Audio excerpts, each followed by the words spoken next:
Welcome my dear student, आपका स्वागत है। Question 8 of the exercise 10.5। If the non parallel sides of a trapezium are equal, prove that it is cyclic. एक trapezium है, कौन सी होता है? ट्रेपेजियम कौन सा होता है? जिसकी दो साइडें पैरेलल होती है। यहां क्या है कि parallel sides of trapezium are equal, मतलब पैरेलल है वो इक्वल भी है। बाकी दो साइडें हैं वो पैरेलल होना जरूरी नहीं है। अब देखिए, prove that it is cyclic. अब साइक्लिक तो क्या वो जो ट्रेपेजियम बनेगा वो एक साइक्लिक होगा, एक चक्रीय होगा। अब चक्रीय क्या होता है? चक्रीय वो होता है जिस क्वाड्रिलेटरल की आमने सामने की जो कोण है उसका टोटल 180 डिग्री होता है, वो एक चक्रीय क्वाड्रिलेटरल कहलाता है। ठीक है, ट्रेपेजियम कहलाता है। कोई भी ट्रेपेजियम या क्वाड्रिलेटरल है जिसकी आमने सामने की भुजाएं 180 डिग्री होती है, वो साइक्लिक कहलाता है। अब देखिए, हम यहाँ पर कंस्ट्रक्शन करने की कोशिश करते हैं। पहले आपको एक ट्रेपेजियम बनाना है जिसकी आमने सामने की भुजाएं बराबर हो।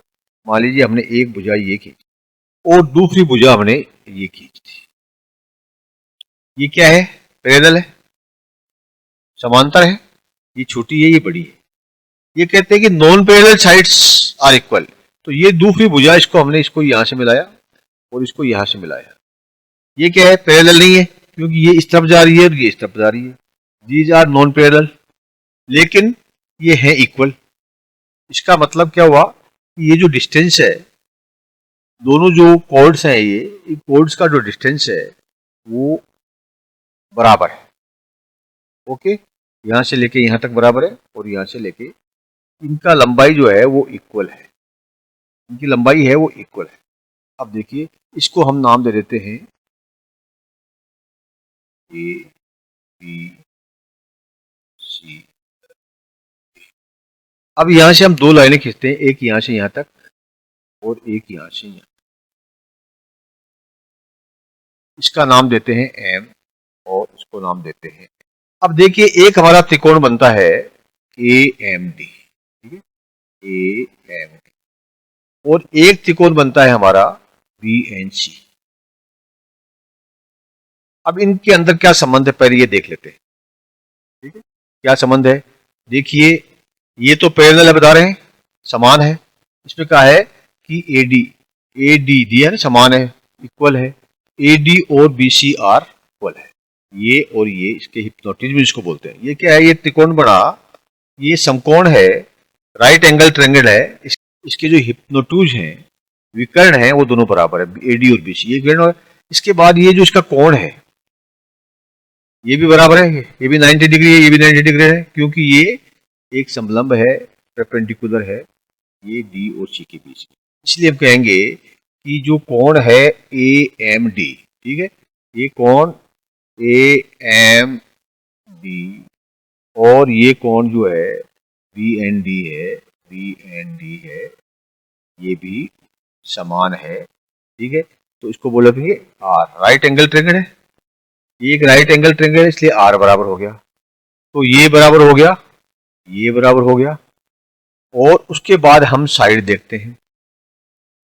तो ये साइड जो ए एम है वो बी एन के बराबर है। A M equal to B N. क्यों? कि जब इसकी यहां से लेके यहां तक बराबर है और यहां से लेकर यहां तक बराबर है। ठीक है, तो ये भी 90 डिग्री का कोण बनाते हैं, परपेंडिकुलर है, ये दोनों रेखाएं समांतर है, ए बी और बी सी। ये पैरेलल लाइंस है, इसके ऊपर ये परपेंडिकुलर्स हैं, इसलिए ये दोनों रेखाएं ए एम डी समान हो गए। इसका मतलब ये एक साइड समान हो गई। तो आर एच एस, ठीक है, R H S right angle triangle में हाइपोटेन्यूज और एक साइड इक्वल है, इसीलिए हम कहेंगे कि ये दोनों जो है ट्राइंगल है, ये और ये कॉन्ग्रुएंट है, सर्वांग सम है। एक तो हमें ये पता लग, जब ये सर्वांग सम है तो इसके जो ये कोण है और ये कोण है ये बराबर है, कोण डी, ठीक है, और कोण सी बराबर क्यों, CPCT corresponding part of a congruent triangle. ये दोनों ट्रायंगल कंग्रेजुएंट है, सर्वसंगत है, इसके जो पार्ट है यानी ये कोण और ये कोण है ये बराबर हो। चक्रीय कौन सा होता है, जिसमें क्वाड्रिलेटरल के आमने सामने के कोण का योग 180 डिग्री होता है। अब चूंकि ये जो चारों कोण हैं ये कितने होंगे, 360 होंगे। अब देखिए ये एक जो ट्रांसवर्सल लाइन है, ठीक है, ये क्या है, एक ट्रांसवर्सल लाइन है। इस ट्रांसवर्सल लाइन के ऊपर जो दो कोण आंतरिक कोण आ रहे हैं, एक तो ये और ये। एक ट्रांसवर्सल लाइन के ऊपर जब दो कोण आते हैं तो उनका योग कितना आता है, 180 डिग्री होता है। यानी कोण BAD, ठीक है, एंगल BAD, और दूसरा कोण कौन सा है, ये ADC, कोण ADC, ये दोनों कितने हो गए, 180 डिग्री हो गए, क्योंकि ये ट्रांसवर्सल लाइन के ऊपर आ रहे हैं। इसी प्रकार से ये ट्रांसवर्सल लाइन है, ठीक है, तो इसके ऊपर ये जो कोण आ रहा है, ओके, और ये जो कोण आ रहा है इसका भी बराबर है। यानी कि कोण हम कहेंगे कि ABC plus ABC plus BCD, ये कोण कितने, 180 डिग्री। हमने ये भी देखा था कि ये जो दो त्रिकोण है ये कंग्रुजेंट है, AMD और BNC, ये वाला और ये कंग्रुजेंट है, और CPCT रूल के अनुसार corresponding part of the congruent triangle are equal. So corresponding कौन सा है, एक तो ये और ये दोनों कोरस्पॉन्डिंग हो गए, यानी ADM और BCD, ठीक है, यानी ADC, देखो कौन है ना, ADC ये वाला और BCD, तो हम कहेंगे कोण BCD, कौन सा, BCD, ये वाला कोण, और कोण BCD बराबर है किसके, BCD is equal to ADC। ये वाला कोण और ये वाला कोण इक्वल है CPCT रूल्स के अनुसार, क्योंकि ये दोनों ट्रायंगल कॉन्ग्रुजेंट है, सर्वांग सम है।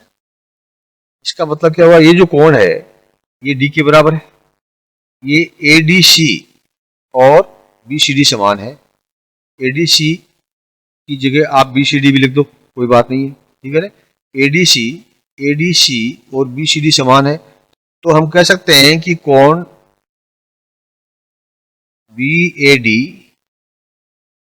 ये प्लस, अब ADC और BCD समान है तो हम कह देंगे इसको BCD, ADC की जगह BCD लिख दे, बराबर कितना हुआ, 180 डिग्री। यानी कि BAD वाला ये वाला कोण और BCD वाला ये कोण आमने सामने की हो गई, ऑपोजिट एंगल्स हो गए।